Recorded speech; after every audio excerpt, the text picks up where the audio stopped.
मौसी और रानू चिड़िया आपस में बातचीत कर रही थी। मीनू मौसी, जंगल में 3 दिन से लगातार बारिश हो रही है। अब तो इस बारिश को बंद हो जाना चाहिए। तुम सही कह रही हो रानू, लगातार हो रही बारिश से सभी बहुत ज्यादा परेशान हैं और चिंतित भी। मैं जरा जंगल का एक चक्कर लगा कर आती हूँ। इतना बोलकर रानू चिड़िया बारिश के बीच उड़ने लगी। रानू चिड़िया उड़ते हुए कुछ ही दूर गई थी कि तभी उसकी नजर एक बकरी के बच्चे पर पड़ी, जो कि बारिश में भीगता हुआ कांप रहा था। अरे ये बकरी का बच्चा तो ठंड में कांप रहा है। लगता है ये अपने घर का रास्ता भूल गया है। रानू चिड़िया ने इतना कहा ही था कि तभी रानू चिड़िया की नजर उस बकरी के बच्चे से थोड़ी दूर खड़े हुए एक पेड़ के पास एक भेड़िए पर पड़ी। ये भेड़िया तो हमारे जंगल का मालूम नहीं होता, ये तो किसी दूसरे जंगल का लगता है। रानू चिड़िया उड़ते हुए भेड़िए के पास पहुंच गए। कौन हो तुम? मैं अपने जंगल के सभी प्राणियों को जानती हूँ। तुम तो इस जंगल के नहीं लगते। तुम सही कह रही हो, मैं इस जंगल का नहीं हूँ। मैं इस जंगल से गुजर रहा था कि तभी बारिश शुरू हो गई। बारिश से बचने के लिए मैं इस जंगल में रुक गया। जब बारिश बंद हो जाएगी तो मैं चला जाऊंगा। ठीक है। इतना बोलकर रानू चिड़िया उस बकरी के बच्चे के पास जाकर बोली, तुम यहाँ पर क्या कर रहे हो? तुम्हारी माँ कहाँ है और तुम्हारा नाम क्या है? मेरा नाम गोलू है। मैं बारिश में खेल रहा था, मगर खेलते खेलते बहुत दूर निकल आया और घर का रास्ता भूल गया। इतना बोलकर गोलू रोने लगा। तुम चिंता मत करो, मैं तुम्हें तुम्हारे घर ले जाऊंगी। मेरी माँ मना कर रही थी, लेकिन मैंने उनकी बात नहीं मानी। तुम्हें अपनी माँ की बात माननी चाहिए थी। चलो मेरे साथ। रानू चिड़िया गोलू को लेकर कुछ ही दूर चली थी कि तभी गोलू की माँ गोलू को ढूंढते हुए वहाँ पर आ गई। तुम कहाँ चले गए थे गोलू? तुम्हें पता है मैं कितनी परेशान हो गई थी। अपनी माँ को देखकर गोलू खुश होते हुए बोला, मैं आपकी अब हमेशा बात मानूंगा माँ। रानू चिड़िया गोलू की ओर देखकर बोली, अब तुम अपनी माँ के साथ घर चले जाओ और जब तक बारिश बंद नहीं हो जाती तब तक बाहर खेलने मत आना। गोलू अपनी माँ के साथ चला गया और रानू चिड़िया उड़ते हुए मीनू मौसी के पास जाकर सारी घटना बताने लगी। रानू चिड़िया की बात सुनकर मीनू मौसी बहुत गहरी सोच में डूब गई। मीनू मौसी, आप इतनी गहरी सोच में क्यों डूब गई? कहीं वो भेड़िया उस मासूम बकरी के बच्चे को नुकसान पहुंचाने की तो नहीं सोच रहा था ना? अरे नहीं मीनू मौसी, वो भेड़िया तो खुद डरा सहमा पेड़ के नीचे खड़ा हुआ था। बारिश बंद होने के बाद वो चला जाएगा। अगले दिन बारिश थम गई। रानू चिड़िया धूप का आनंद ले रही थी कि तभी मोनू चिड़िया वहाँ पर आकर रानू चिड़िया से बोली, अरे रानू, तुम यहाँ आकर बैठ गई हो और वहाँ पर बेचारी एक बकरी फूट फूट कर रो रही है। कौन सी बकरी फूट फूट कर रो रही है? मुझे नहीं पता। वह बेचारी अपने बच्चे को ढूंढती फिर रही है। उसका कहना है कि उसका बच्चा कल रात से घर से लापता है। चलो मेरे साथ। रानू चिड़िया मोनू चिड़िया के साथ तुरंत वहाँ पर चली गई। उसने देखा वह बकरी गोलू की माँ थी। रानू चिड़िया उसके पास जाकर बोली, क्या हुआ? तुम रो क्यों रही हो? कल मैं अपने गोलू को घर पर ले गई थी।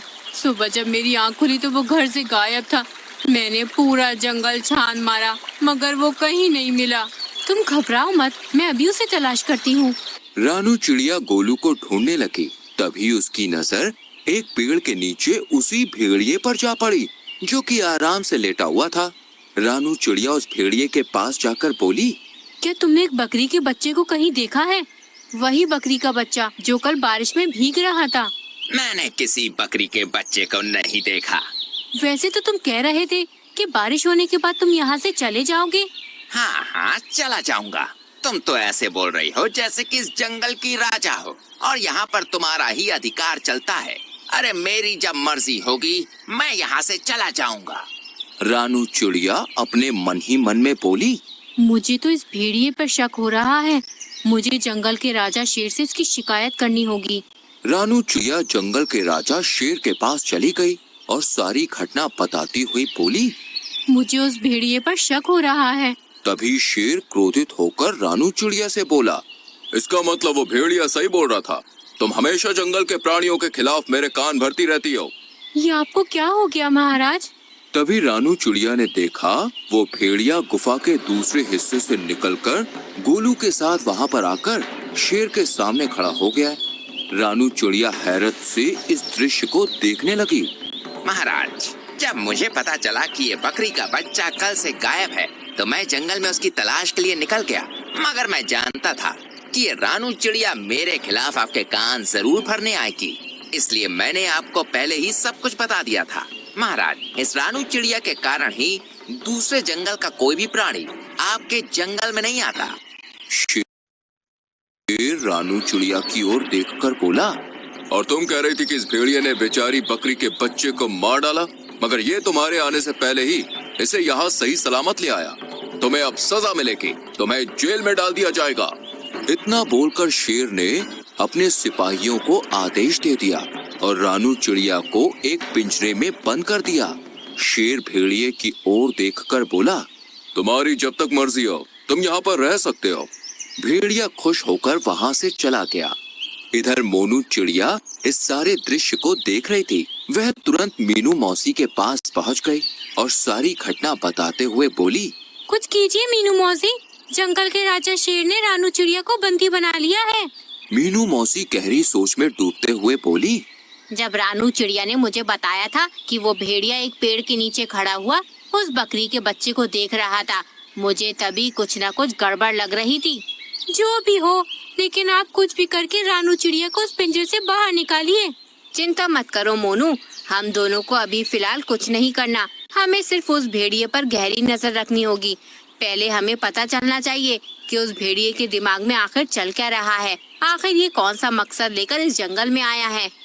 मीनू मौसी और मोनू चिड़िया उस दिन से उस भेड़िए पर नजर रखने लगी। वह भेड़िया दिन भर जंगल में घूमता और दूसरे जानवरों का मांस छीनकर खा लेता। जब भी कोई जानवर अपना मांस देने में आनाकानी करता तो वो धौंस दिखाते हुए खुद को जंगल के राजा शेर का दोस्त बताकर डरा देता उन्हें। एक दिन भेड़िया टहलते टहलते गोलू बकरी के घर के नजदीक चला गया। गोलू अपने घर के बाहर खेल रहा था। भेड़िया उसे अजीब सी नजरों से देखने लगा, मगर उसे नहीं पता था कि मीनू मौसी उस पर नजर रख रही है। मीनू मौसी तुरंत ही मोनू चिड़िया की ओर देखकर बोली, जाओ जल्दी से महाराज को बुला लाओ। लेकिन महाराज क्या मेरी बात सुनेंगे? तुम्हें कैसे भी करके महाराज को यहाँ पर लाना है। मुझे इस भेड़िए के इरादे सही नहीं लग रहे और महाराज का यहाँ आना बहुत जरूरी है। मीनू मौसी की बात सुनकर मोनू चिड़िया सीधे उड़ती हुई जंगल के राजा शेर के पास पहुँच गई। यहाँ पर क्यों आई हो मोनू? महाराज, आपको अभी और इसी वक्त मेरे साथ चलना होगा। मुझे अब चिड़ियों पर भरोसा नहीं रहा। सोच लीजिए महाराज, कहीं ऐसा ना हो कि आगे जाकर आपको अपने फैसले पर पछताना पड़े। लेकिन तुम मुझे कहाँ ले जाना चाहती हो?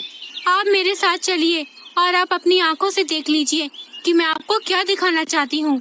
शेर राजा मोनू चिड़िया के साथ सीधा उस जगह पर चला गया। तभी मीनू मौसी शेर राजा के पास आकर बोली, महाराज, उस पेड़ के पीछे छुप जाइए और स्वयं अपनी आंखों से देख लीजिए। मीनू मौसी के कहने पर शेर राजा पेड़ के पीछे छुप गया। भेड़िया गोलू के करीब आकर उसे देखते हुए बोला, आज तुम्हारा मांस खाने का मन कर रहा है मुझे। ये क्या कह रहे हैं आप? पिछली बार जब मैं खो गया था तब आप ही मुझे महाराज के पास ले गए थे और मेरी माँ के पास छोड़कर आए थे। मूर्ख बकरी के बच्चे, वो तो मेरी सिर्फ एक चाल थी। मैं जानता था कि इस जंगल में रानू चिड़िया सबसे ज्यादा तेज दिमाग की है। मैंने उसे फंसाने की योजना बनाई थी। मैं कुछ समझा नहीं। जब तू सो रहा था ना, तब मैं चुपके से तुझे अपने मुंह में दबाकर जंगल के दूसरे हिस्से में छोड़ आया था और फिर खुद ही तुझे जगाकर महाराज के पास छोड़ आया। और जंगल के इस मूर्ख शेर ने रानू चिड़िया को ही दोषी मान लिया। लेकिन अब मुझे कोई खतरा नहीं। अब अगर मैं तुझे खा भी जाऊंगा तो जंगल का राजा शेर कभी विश्वास नहीं करेगा। तुझे खाने के बाद मैं जंगल में अपनी मनमानी शुरू कर दूंगा। इतना बोलकर भेड़िया गोलू बकरी के बच्चे के ऊपर हमला करने वाला था कि तभी शेर दहाड़ता हुआ वहाँ पर आ गया। शेर को दहाड़ता हुआ देखकर भेड़िया पूरी तरह से घबरा गया। अच्छा, तो ये थी तुम्हारी चाल? तुम तुमने जंगल की सबसे ज्यादा समझदार और मेरी विश्वसनीय पक्षी को मेरे ही हाथों बंदी बनवा दिया। मैं तुम्हें जीवित नहीं छोड़ूंगा। इतना बोलकर शेर ने भेड़िए को उसी समय मार दिया और मीनू मौसी की ओर देखकर बोला, मुझे क्षमा कर दो मीनू मौसी, मुझसे गलती हो गई।